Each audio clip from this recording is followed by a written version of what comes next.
used after the first time. Hopefully, the second time you'll have a bit of a better sense as to what is happening. You remember we talked about independent versus dependent events, right?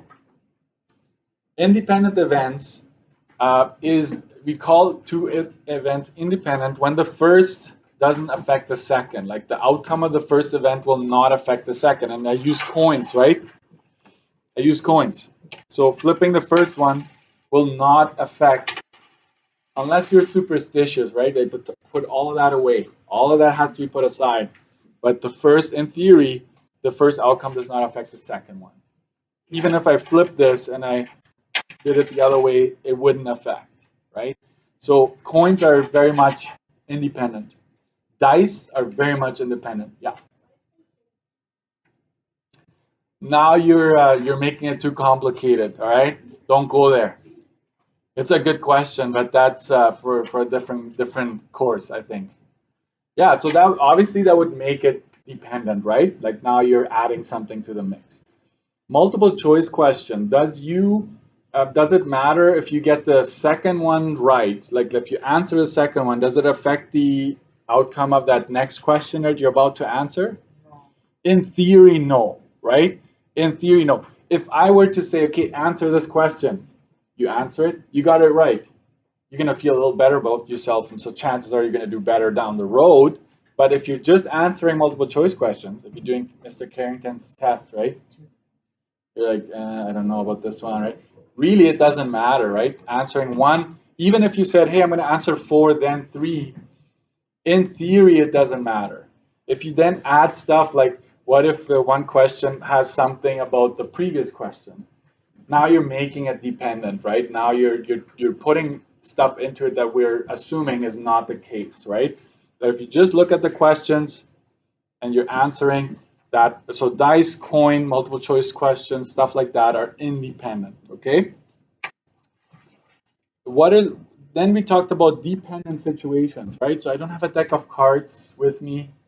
Not that you need it, but you can just imagine, right? If you're taking stuff out of the deck, you're not replacing it. When you're taking stuff out of a marble bag and you're not replacing it, the second outcome is affected. You'll be like, it's probably not by much. That's not the point. The point is that it is affected, right? As you're drawing, it's affected, right? You know when they do these draws for a fundraising, for fundraisers, sometimes some of them take your name, and if you win, they still put your name back for the second or third prize, right? That'd be sweet. But most would say, no, you won that prize. That's it, right? You can't win again. So if they take your name out, other people's chances actually increases slightly because there's fewer left, right? And so that would be dependent situation. So I think what probably threw you off is the formulas. Don't let the formula scare you too much. But if I put this one, let's just look at this one. If you see something like this, you should recognize, okay, we're talking about dependent events here. One event affected the other. So probability of, some of you are 18, you may have voted for a mayor, our recent elections, right? You know what the turnout rate was for elections? 30, I think it was 37% of voters voted. Less than half, right? Like it was ridiculously low, 37%. And out of those 37%, 27% of people voted for our winner, right? Scott Gillingham. He's the mayor. I don't know if you knew that. That's our new mayor coming up. And so if you think about it, if you do the math, 37%, what's the probability of somebody actually like just randomly going to the city? What's the probability that somebody that voted or a person that I meet voted and voted for Scott Gillingham? The answer is there are 37% of people that voted and he got 27% of the vote. So you would multiply them. You'd say probability of voting is 37% times probability of voting for Scott Gillingham is 0.27%. There's actually only a 10% chance that someone, a random person in Winnipeg, actually would vote for Scott Gillingham. So Scott Gillingham became the mayor with about 10% of the population voting for him. Isn't that ridiculous? That's pretty low, right? But that's how it works. That's why they want to increase this turnout, because then it represents a greater percentage of the total population, right? So this is, if Scott Gillingham sat in my class right now, I'd be like, hey, what's the probability of somebody voting and voting for Scott Gillingham, right? If you vote, then vote for Scott Gillingham, and the answer is about 10% chance that somebody would vote for him. Okay, so dependent events, those are dependent. Okay, so let's continue. We were in the dependent event tent, right? Before we start, maybe just one more look at the tree diagram, right? We drew a card from a deck of cards, so the 52, right? When you draw another card, which we are looking for face in this case, we notice that all of them now we're down to 51. That is like key. That is the first giveaway that these events are dependent. I could just give you one of these tree diagrams, like, hey, what do you think? Are these events dependent? And you look at 52, 51, or 12, 11, whatever. You're like, yep, the events are definitely dependent, because I noticed that the universal, the total, has dropped, which means that things had not been replaced, right? And so let's continue our journey here. I will expand on this. So let's talk about our bags with marbles again. I'll just finish this, and then we'll do the cards on the next page. And then I will go into something slightly different, but it has everything to do with dependent events, all right? So probability of drawing a blue and a green marble. What's the key word here? And stands for multiplication. So you want both of the events to happen. So probability of blue and green. You remember what we did yesterday? The first was with replacement. The second was without replacement. How can we also mention that? We can say that these are independent. The left will be independent. The first event does not affect the second. And the second, we're turning it into dependent events because we're not replacing. All right? So let's keep that going here.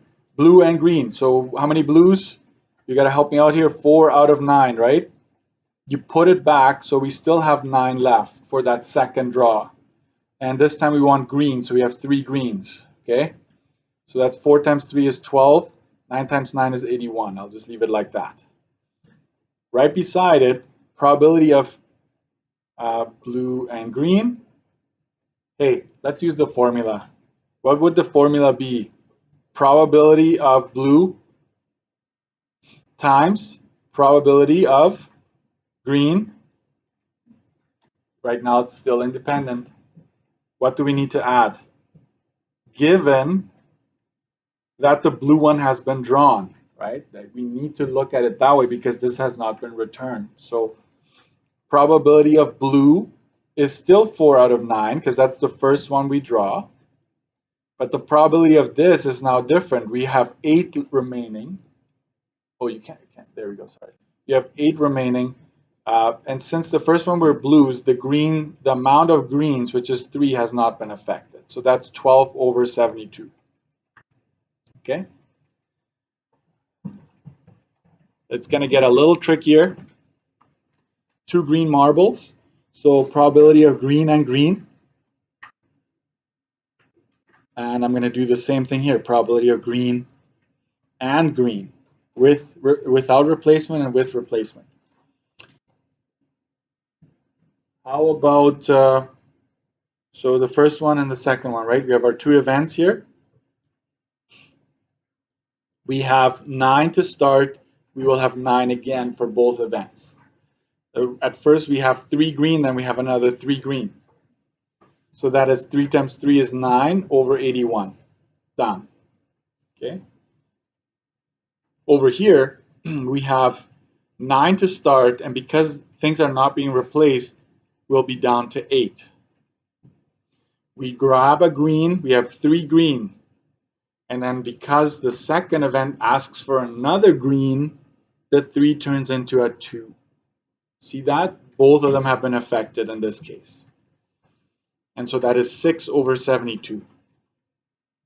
And remember, I'm not going to be a stickler on reducing fractions. Other teachers might. But right now, in this course, that's not an outcome. That's not an outcome. Okay. What about this one? 2 like-colored marbles. Why is there a star there, Mr. Erickson? 2 stars. 2 like-colored marbles. How would we consider that? How else would you read this? Like colors is they're both the same color, right? We have red, we have green, and we have blue. So this is how I would see this.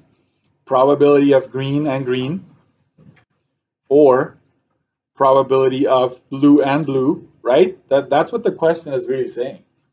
It could be this, or probability of, what else do I have? Red. Red and red. And what's or in math? It's plus. So this is going to be a combination of multiplying the probabilities and adding these probabilities as well. Are you ready for this? Probability of green and green. Let's do green and green. We'll do with replacement, without replacement. What's the probability of green and green? Let me do this. Green and green. That would be, we just did that. So that would be 3 over 9 times 3 over 9. Let's just write out the whole thing just to make sure we understand. 9 over 81. And then probability of blue and blue. We have 4 blue out of 9 and 4 blue out of 9. Because remember, we're putting everything back. So that's 16 over 81. And then probability of red and red. We have 2 reds out of 9. And we have 2 reds out of 9. No problem there. That's 4 over 81. Let's add it all up. So I'm going to put a plus here. This plus this plus this. See that I left them all out of 81. I did that on purpose. Even when you're adding, it's so much easier if all the denominators are the same. 4 and 16 is 20 plus 9 is 29 out of 81 is the probability of that happening, of grabbing like colored marbles if you're replacing it every single time. So this is with replacement, without replacement. Okay, so let's do probability of green and green here. I write a lot down because I want your notes to be cohesive. I want you to be able to see, oh yeah, this is what we did here. So green and green is 3, 9 times 2, 8, right? Because the number of greens reduces, the number of total marbles reduces. So that's 6 over 72. Probability of blue and blue would be 4 out of 9. I'm actually borrowing right from next door here. 4 out of 9, and then it would be 3 out of 8. And then probability of R and R, that's what some of us need, right? Rest and relax. 1/8, right? Because we have 1 fewer red and fewer marbles down by 1. So that's 2 over 72. Put a plus here, plus there. So 6 and 12 is 18, plus 2 is 20. 20 of 72. Okay. And I think I wouldn't mind the decimals. I like when you have stuff like this to have percentages or decimals. So this is actually 0.3580, which is 35.8%. And this other one here is 0.2778, which is 27.78%. So there's a slightly better chance, or there's a better chance of getting like color if they are being replaced versus no replacement. Okay,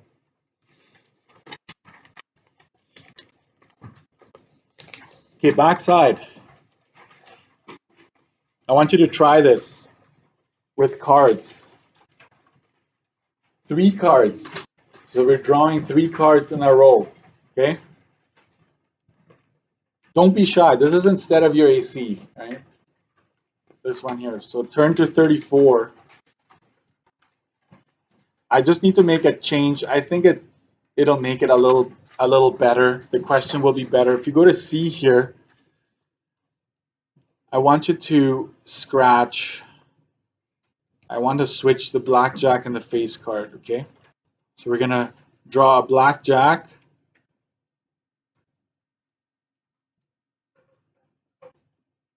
a red jack, and a face card.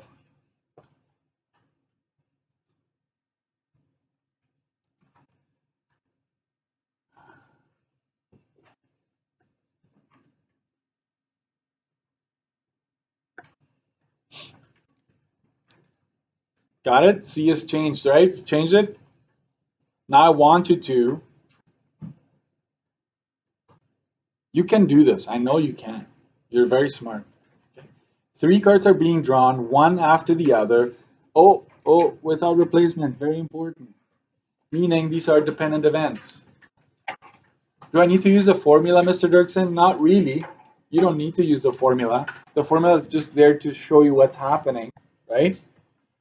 Determine the probability of drawing a red, a black, and another red card, and then state the odds as well. Oh my goodness, odds, that's such a long time ago, right? So try this page. I'll give you a couple minutes per question, and then we will resume, okay? So just give it a try. I think I'm just gonna go over this because I have more that I need to cover. So probability of drawing a red card, so nothing is being replaced. So I basically know that if I'm comparing 3 events, 1 card is being taken at a time, right? So this is what should happen here. And so a red card, you've got 26, right? A black card, you still have 26 out of 51, right? And then another red card, now you have to watch out, right? The first one was a red, so you're down to 25, right? So this is what it should look like in terms of your setup. It's very important. So that's 169, no, 16,900, sorry, over 132,600. And that is 0.1275 or 12.75%, right? Just so you know, trailing zeros can be canceled. You remember that, right? So you can do a little bit of easy simplification there. If you want the odds for, then you go 169 to 1326 minus, right? This is the not this not happening is on the other side. So this is turns out to be this and odds. This is odds for, right? For or of, in favor of, right? If it's against, you just flip it, right? Drawing a red queen. So again, I have my 3 cards here. I'm going to start doing this right away. Okay, that's what I would do. And then the red queen, you've got 2. A black ace, there are 2. And then a face card. The first one was a queen, right? So you actually are down to 11. No, I put down 10, Mr. Dirksen, because 2, right? 12 minus 2 is 10. You have 2 options, but you're only drawing 1 card at a time, right? So there it is. So this will be 44 over this, right? You can reduce it. I'm just going to leave it like that. It's too small. I think it's 0.03% I have here in my, if you can get it to a percentage, but I would just leave it like that, okay? And then C is drawing a blackjack. So there would be two. Sorry, I'm slow myself here. What's happening?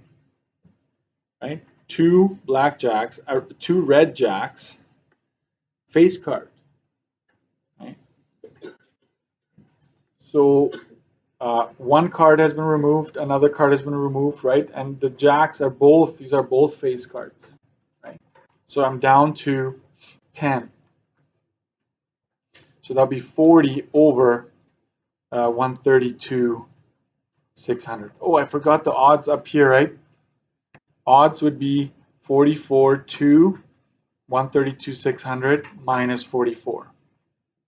So that's 44 to 132, 566.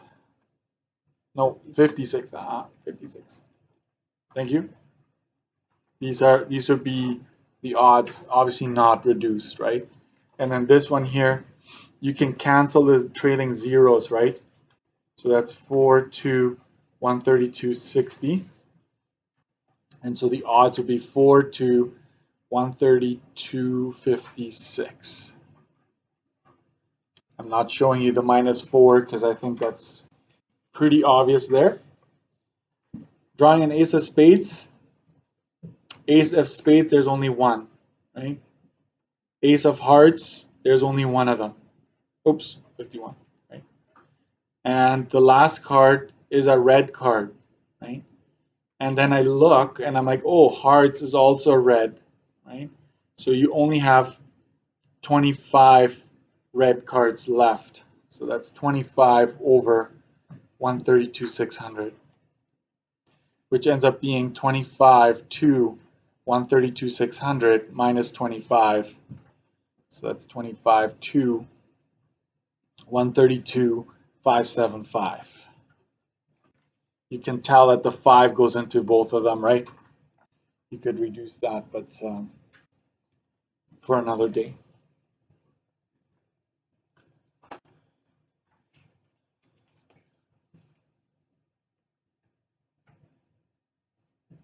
Okay. We could make this, we can compare this to independent events where all I would have to do is I would just have to scratch the without replacement, right? I'd say each time replacing it, right? And so it would affect our outcome, right? It would be independent because nothing affects the next event, right? But here we can clearly tell just by looking at the denominator, you can tell, yeah, dependent events, right? And so that's basically the difference between the two, right?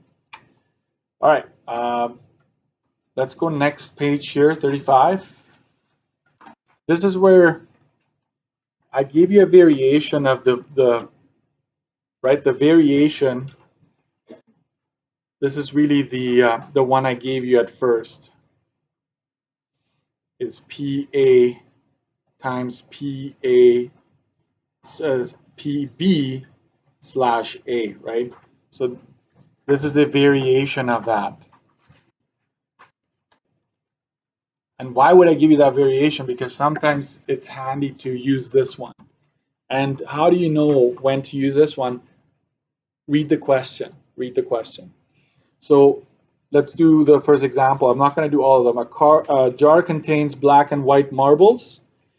2 marbles are chosen without replacement. That right there tells you that these are dependent events. Okay? The probability, hence, we need to refer to this formula. The probability of selecting a black marble, then a white marble is 0.34. Let's write that down here. Probability of a black marble and white marble is 0.34 or 34% or 34 over 100. It can be given to you in any way, right? The probability of selecting a black marble on the first draw is 47%. So probability of black, right, is 0.47. What is the probability of selecting a white marble on the second draw, given that you recognize that wording? provided that, given that the first marble was black. Okay. So that wording right there is going to give me what's unknown here. The probability of white given that the first one was black. Right? This is your unknown.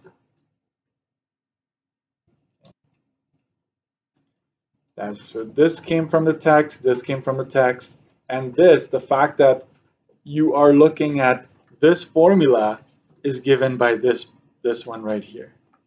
So basically, probability of white, given that the first one was black, is going to be found by probability of both of the events happening is right here, right? This is the one. So you go 0.34 divided by probability of A, that's like that first event, right? The first event that we're considering. In this case, it's black, right? We go divided by 0.47. Okay. So this is both.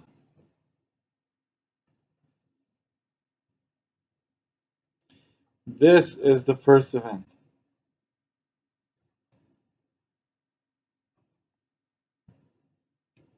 So when you divide these, you get, let's try that, 0.34 divided by 0.47.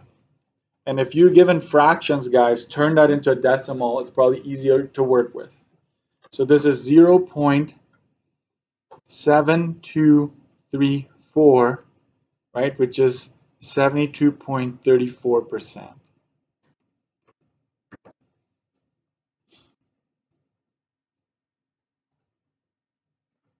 So the probability that the second marble is a white marble, given that the first one was a black marble, is 72.34%. Okay, so there you have it. Can I just give you a little bit of insight? What did we just do? What just happened here, Mr. Erickson? This is what happened. Watch. Go with me to page 33. Go with me to page 33. Just go to the without replacement, because this is the dependent section, right?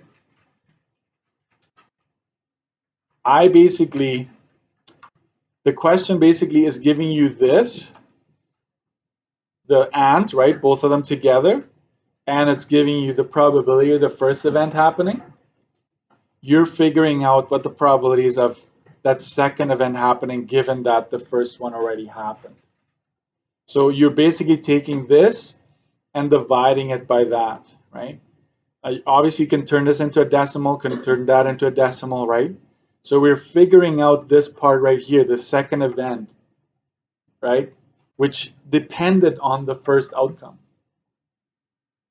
That's what you're doing here, over and over again. Let's do one more. Let's do the skipping Fridays. That's inspired by years of teaching. Okay. The probability that it is Friday and that a student is absent is 0.03. 0.03. Okay. Let's write that down. Probability of Friday and absent is 0.03. That's 3%, by the way, which is, I just made that up. It's probably higher. Okay. But not in this class, my other classes. Since there are 5 school days in a week, the probability that it is Friday is 0.2. Right? So probability that it is Friday at any given time is 0.2. And it's like, what is that? 1 out of 5. 1 out of 5, right? Let's write down, this is really 1 out of 5 turned into a decimal. You're like, is that times? I don't want that to be the case, but that's how you got that, right? And so what's the probability that a student is absent given that it's Friday today? So the probability is what we're looking for is probability of a student being absent given that it is Friday today.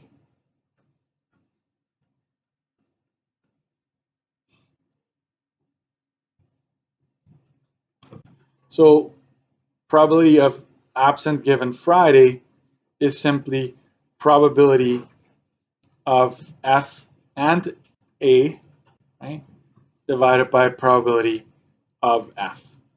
You see how this should match here? The first event is matching. So we're going to go both happening divided by just it being Friday.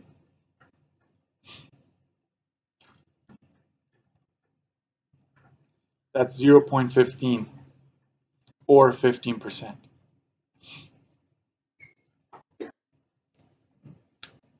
So there's a 15% chance if it's Friday, right, that the student is absent actually. But if you combine the two, right, like if you combine that it's supposed to be Friday and the student absent, then it's a smaller percentage because you want both of them need to happen at the same time, which makes it a smaller probability. Okay.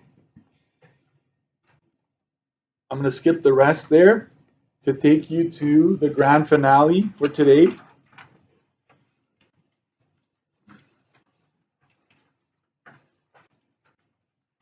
Making predictions that involve dependent events using a tree diagram.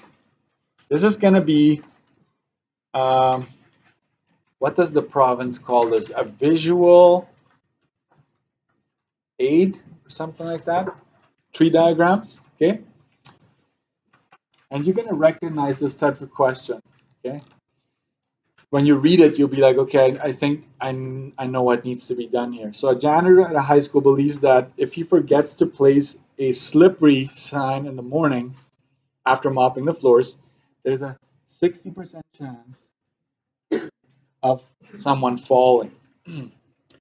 If he remembers to place the sign, there's a 22% chance of someone falling. And then I will switch it up here. There's an 83% chance that the janitor will be placing the sign.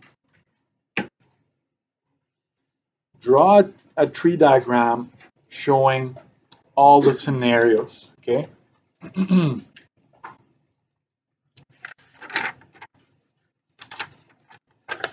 So what do you think would happen first? What should we consider first, the falling or the placing the sign? If you just look at the story, right? The first thing that we should consider is whether or not the custodian is going to put the sign down, right? So I'm going to branch this off. I'm going to say sign, and this is going to be no sign. So we're going to go bar on top like that. Okay. What's the probability of the sign being put up? In this case, it's a percentage, but it could be a fraction, right? No big deal if it's a fraction. We just turn it into a decimal. 83%, right? So 0.83. Therefore, what's the probability of not putting the sign up? 17, right? I'm going to use a red pen here to show you that I based them, right? They're supposed to add up to 1, right? Remember, something happening and not happening is always 1. So I go 1 minus 0.83, and that's how I got that value. So the question most likely won't give you that. You just have to know that that's what needs to happen. So that's kind of like my first event, putting the sign. And then the second event is what? What is the next thing we will consider? That someone falls or not falling, right? So fall, not falling, right? It's kind of like tossing coins and flipping a die or rolling die, right? So that would be rolling the die and then flipping a coin, right? Except for those are independent events. And now we have a feeling that obviously there is a putting the sign up affects whether or not you're going to fall. And I think that should make sense to you that that's the case, right? So now we need to be very careful here. If the sign is put up, what is the chance of someone falling? Let's look up here. If the sign is up, there's a 22% chance of someone falling. So you put that up here, 0.22. which means what's the probability of not falling in that case? 0.78, right? You see how I did that, right? The red is to show you I calculated that, right? And then if the sign is not put up, what's the chance of someone falling if it's not put up? 60%. You see that? My finger is right up here. 0.6, which means that there's a 0.4 chance of not falling in that case. We're not done yet. We need to figure out this one is probability of sign and fall would be 0.83 times 0.22. I will do the math later. This one is probability of sign and not falling. That's 0.83 times 0.78. Probability of not putting the sign up and falling, it's 0.17 times 0.6. Probability of not putting up the sign and somebody not falling, I'm just following these branches, right? Not sign, not falling is 0.17 times 0.4. And now we're going to do the math here. Okay, it's very important that you show this all properly, okay? So 0.83 times 0.22, that's 0.1826. 0.83 times 0.78 is 0.6474. This is 0.102. And this is 0.068.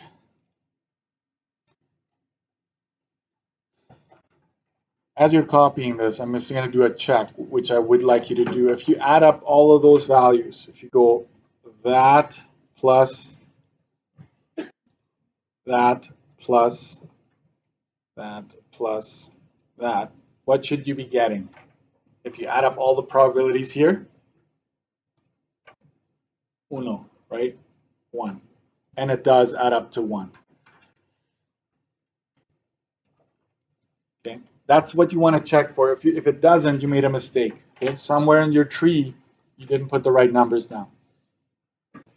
Okay, so this would be full marks, 2 out of 2, if I asked you to fill out one of these. So that's just a tree diagram. That's A. B, what is B asking for? I'm going to slide it down just a tad there. What is the probability of someone falling?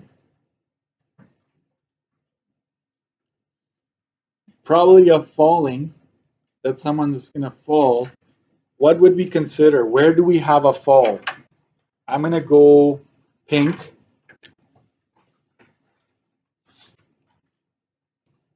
You have a fall here.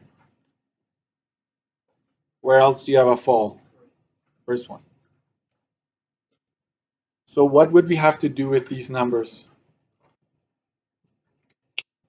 You have to add them, because it's basically saying probability of sign up and falling or probability of sign not up and falling. Okay, so I'm going to go 0.1826 plus 0.102.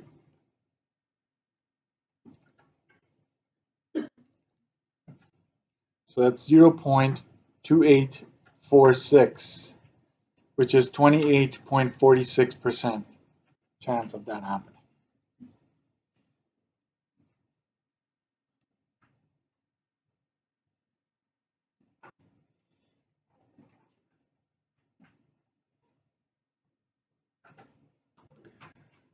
And now it's asking C, what's the probability of having placed the sign given that someone fell?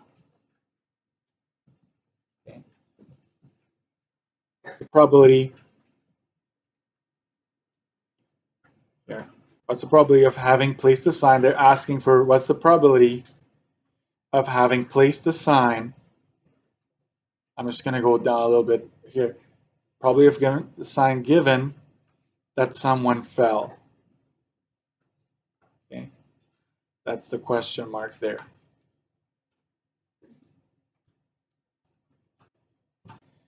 And what you need to do there is use the formula, like if that's what they're asking us for. I'm just going to zoom out a little bit.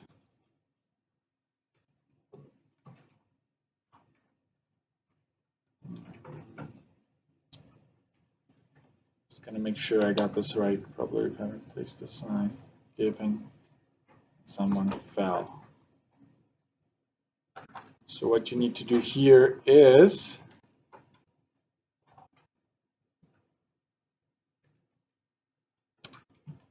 I'm drawing a blank here. So blanks are not good. So we're going to just do this. I think I worded it wrong. So what I'm going to ask you to do is page 40 to 41, actually 40 to 43.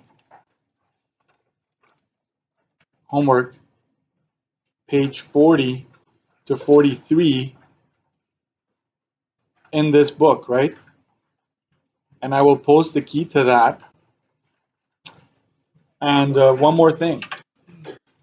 I'm not going to record this because I'm going to talk about the test and the quiz.